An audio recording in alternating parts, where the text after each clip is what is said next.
देखिए जी, जो ज़माना जिस तरह से बदला है तेज़ी के साथ, ज़रूरतें और तकाज़े बदले हैं, उसके मुताबिक सोसाइटी की मैनेजमेंट, ह्यूमन रिसोर्सेज की मैनेजमेंट, इकॉनमी की मैनेजमेंट, ये बाकायदा साइंस बन चुकी है। हमारे लिए उसके जो एक्सपर्ट्स हैं वो मौजूद ही नहीं पाकिस्तान में। हमारा हर सेक्रेटरी हर फॉर्मूला होता है, उसको आप एजुकेशन में लगा दें, उसको आप साइंस पे लगा दें, उसको आप ज़राअत पे लगा दें, सारे काम वही कर रहा होता है। हमारे जो पॉलिटिशियंस हैं, इनको मैं माज़रत के साथ अर्ज़ करूँगा, दुनिया भर में पॉलिटिशियन इसी तरह के होते हैं। वो ये नहीं है कि वो आसमानों से उतरते हैं, लेकिन उनका एक सिस्टम है। एक और सवाल है जी बेटा। फ़िज़ा इस्लाम फ्रॉम पंजाब यूनिवर्सिटी। मेरा सवाल है नज़ीर नाजी साहब से। इन्होंने कहा था कि रिप्रेजेंटेशन प्रॉपर नहीं है, तो ये रिप्रेजेंटेशन किस तरह प्रॉपर हो सकती है?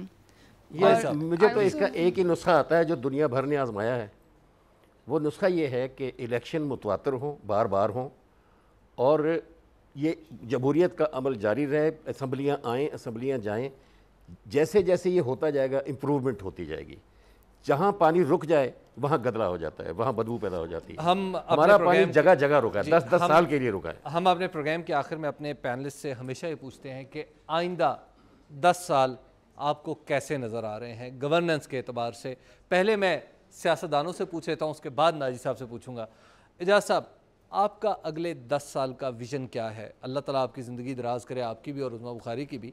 आप हमें लीड करें, लेकिन आप कैसे लीड करने मुझे आप रुखसत करना चाह रहे हैं?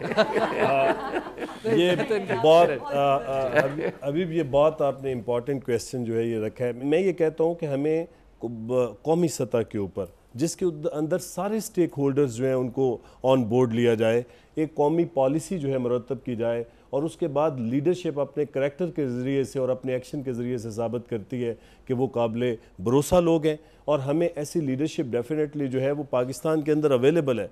ज़रूरत इस अमर की है कि हम उन तरजीहात को बना के उनको हासिल करने के लिए कर लें। मैं यहाँ पे कोई इख्तलाफी बात नहीं करना चाहता, लेकिन ये फ़िक्र ज़रूर देना चाहता हूँ कि जिन लोगों को अल्लाह पाक ने आज मौका दिया है और जो हमारी नुमाइंदगी वफाकी हुकूमत में बैठ कर कर रहे हैं, वो उनसे हमें इस बात की पूरी यकीन के साथ हम जो है उनसे तवक्को रखते हैं और उम्मीद करते हैं कि वो इस वक़्त को पहचान ले और कौमी तरजीहात को आगे लेके बढ़ें, वरना आवाम फैसले अपने हाथ में लेगी और उसके बाद क्या होगा किसी को भी मालूम। जी उस्मा, अगले 10 साल के लिए आप किस तरह कौम के लिए हमें क्या बता के मैंने तो बड़ा अच्छा सा 3-4 जुमले सोचे थे कि मुझे बहुत अच्छी सी 3-4 जुमले कहने हैं, बट पहले तो मुझे ये कहना पड़ेगा कि 65% जो है पाकिस्तान वो पंजाब है। सो हमें जो है वो नसीहत की बजाय अगर पंजाब में गवर्नेंस बेहतर हो जाए तो मुल्क में एक बड़ा इम्पैक्ट आएगा, पहली बात। दूसरी बात यह है कि मैं पाकिस्तान को एक वेलफेयर स्टेट देखना चाहती हूँ 10 साल के अंदर। जो हमारी बेसिक नेसेसिटीज़ हैं, मुझे तकलीफ़ होती है ये सोच कर कि 60 साल हमें हो गए हैं आज़ाद हुए, जो बेसिक नेसेसिटीज़ हैं अभी तक लोगों को वो हम प्रोवाइड नहीं कर सके। और मैं ये भी साथ साथ ज़रूर कहती हूँ कि मैंने पहले भी एक नाजी साहब के साथ एक प्रोग्राम में कहा था, मेरा एक ईमान है कि अब जितनी अवेयरनेस है, जितने लोगों के अंदर एक विजन डेवलप हो रहा है, अब उतना आसान नहीं है लोगों को सिर्फ नारों के साथ और उसके साथ बहलाना। अब इट्स एक फ़िल्टर लग चुका है। अगर अल्लाह करे इस पॉलिटिकल सिस्टम को हम आगे लेके चल सके, जमहूरियत जो है वो डिरेल ना हो, बार बार उसमें इंटरप्शन ना आए। So it's a filter. जो लोग परफॉर्म करेंगे वो रहेंगे, जो परफॉर्म नहीं करेंगे वो चले जाएंगे। It's a fact. और मैं बिलीव करती हूँ कि इसी में पाकिस्तान की बेहतरी है, इसी में पाकिस्तान की भलाई है कि जो लोग पाकिस्तान के लिए कुछ करना चाहते हैं वो डिलीवर करें।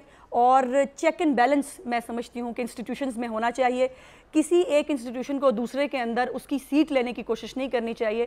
पार्लियामेंट सुप्रीम है, उसकी अपनी जगह है, वो अपनी होनी चाहिए। बाकी इंस्टीट्यूशंस को अपने अपने दायरा कार में रहना चाहिए। नाइस साहब, आपने दोनों नौजवान सियासतदान हैं, दोनों की प्रायोरिटीज़ और विजन हमने देखा कि खासा क्लियर है।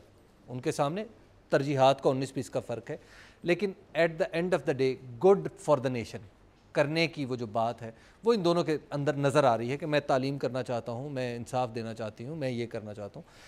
ये बताइए कि आखिर इनके रास्ते की, ये सियासी जमातें अगर ऐसे सोचती हैं तो इनके रास्ते की रुकावट कौन है आइंदा सालों में? पिछले सालों में तो हमें पता है कि फ़ौज की मुदाखलत रही है, आइंदा सालों में किस तरह की कोई मुदाखलत मुमकिन है? एक तो ये कि फ़ौज की मुदाखलत अब भी ख़त्म नहीं, वो है।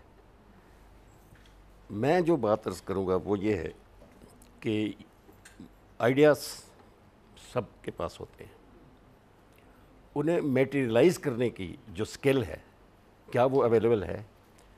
मैं कहता हूं कि मौजूदा हुक्मरान तबकों में वो स्किल अवेलेबल नहीं है।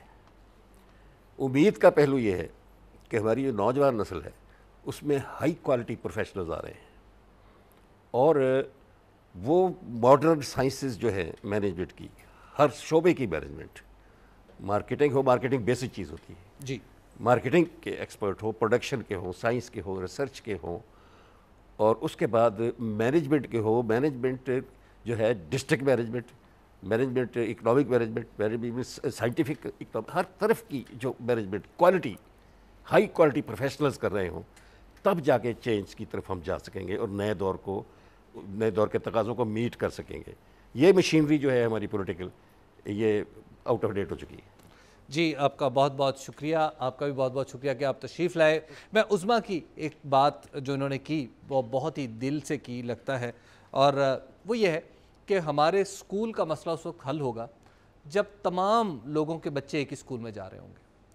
हमारी बिजली का मसला शायद उस दिन हल होगा जब अगर लालटेन है तो फिर सबके हाथ में है, किसी के घर में अलग लाइट, अलग बत्ती, अलग जनरेटर नज़र नहीं आएगा। दोबारा रूस का तजुर्बा दोबारा ना करें। बात घूम फिर के डिस्ट्रीब्यूशन पर आ जाती है कि अगर भूख है तो बराबर बांट लें, रोटी है तो बराबर बांट लें। शायद गवर्नेंस का बॉटम लाइन जो है वो इस प्रोग्राम की यही है। आपका बहुत बहुत शुक्रिया। मैं आप तमाम लोगों का शुक्रिया अदा करता हूँ। अगले हफ्ते फिर मुलाकात होगी। देखते रहिए CNBC।